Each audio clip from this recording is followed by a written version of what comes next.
আক্ষরিক অর্থে ক্ষমতায় থেকে যিনি ক্ষমতার বাইরে নিজেকে রেখে দিয়েছিলেন তার নাম হচ্ছে বুদ্ধদেব ভট্টাচার্য। নীতিগত মতাদর্শগত পথ আলাদা হয়েছে এবং আমি এটা বিশ্বাস করি মনে প্রাণে যে ধর্মনিরপেক্ষতা মানে ফেস টুপি পরা আর গেরুয়া রং মানে সাম্প্রদায়িকতা, এর থেকে বেরিয়ে এসছি। ফলে ভারতীয় জনতা পার্টির মত এবং পথ নিয়ে কাজ করছি।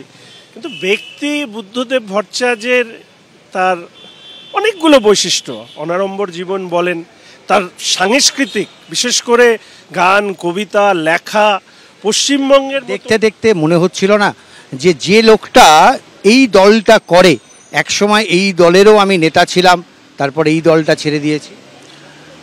কর্মী ছিলাম, নেতা বলাটা ভুল হবে। তবে সেই বিতর্কের সুযোগ পাইনি বুদ্ধদার সাথে। সূর্যদাকে অনেকবার চিঠি লিখলেও একবারও প্রয়োজন মনে করেননি চিঠির উত্তর দেওয়ার। আমাদের যখন কণ্ঠ রুদ্ধ হয়ে আসতো যে আমরা যেটা বলতে চাই সেটা বলার জায়গাটা আমরা যখন পাচ্ছিলাম না, বাধ্য হয়েছিলাম দল ছেড়ে দিতে। কিন্তু আপনি কি বিশ্বাস করেন যে বুদ্ধ ভট্টাচার্য পর্যন্ত যদি আপনার এই আকুতি গিয়ে পৌঁছাতো তাহলে কোনো না কোনো একটা ব্যবস্থা হতো?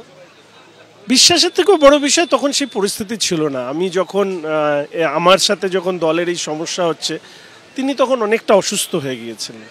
ওনার যাবতীয় খবর আমি পেতাম মূলত অশোকদার কাছ থেকে। তো স্বাভাবিকভাবেই সেই সময় আর ওনাকে বলার জায়গা ছিল না।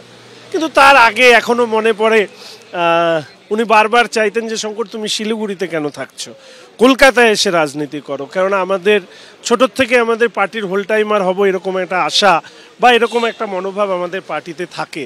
ফলে উনি খুব চাইতেন আমি কলকাতা থেকে রাজনীতিটা। অনেক দিন বুদ্ধ এবং আমরা প্রেসিডেন্সি কলেজের সময় থেকে মানে 1961 সাল থেকে পরস্পর পরিচিত এবং ওর অভাবটা তাই বিশেষভাবে অনুভব করছি।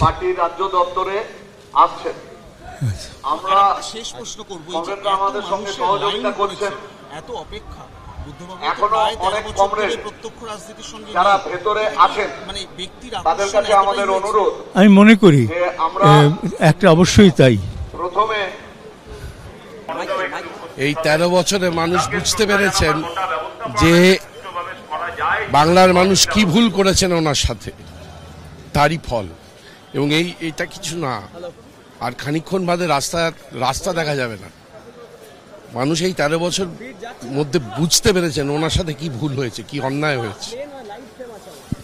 রাজনৈতিক কর্মীদের কাছে একটা দৃষ্টান্ত, অনুকরণীয় অনুসরণীয় একটা চরিত্র, রাজনৈতিক চরিত্র।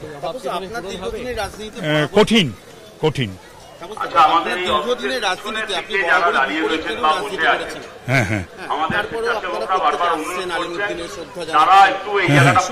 আমি আসলে ওনাকে আমিও ছাত্র যুব আন্দোলন থেকে ওঠা, উনিও ছাত্র যুব আন্দোলন থেকে উঠে বাংলার মুখ্যমন্ত্রী হয়েছিলেন এবং আমি ওনাকে 10 বছর পেয়েছিলাম বিধানসভায়, মন্ত্রী হিসাবে, উপমুখ্যমন্ত্রী হিসাবে, স্বরাষ্ট্রমন্ত্রী হিসাবে এবং মুখ্যমন্ত্রী হিসাবে।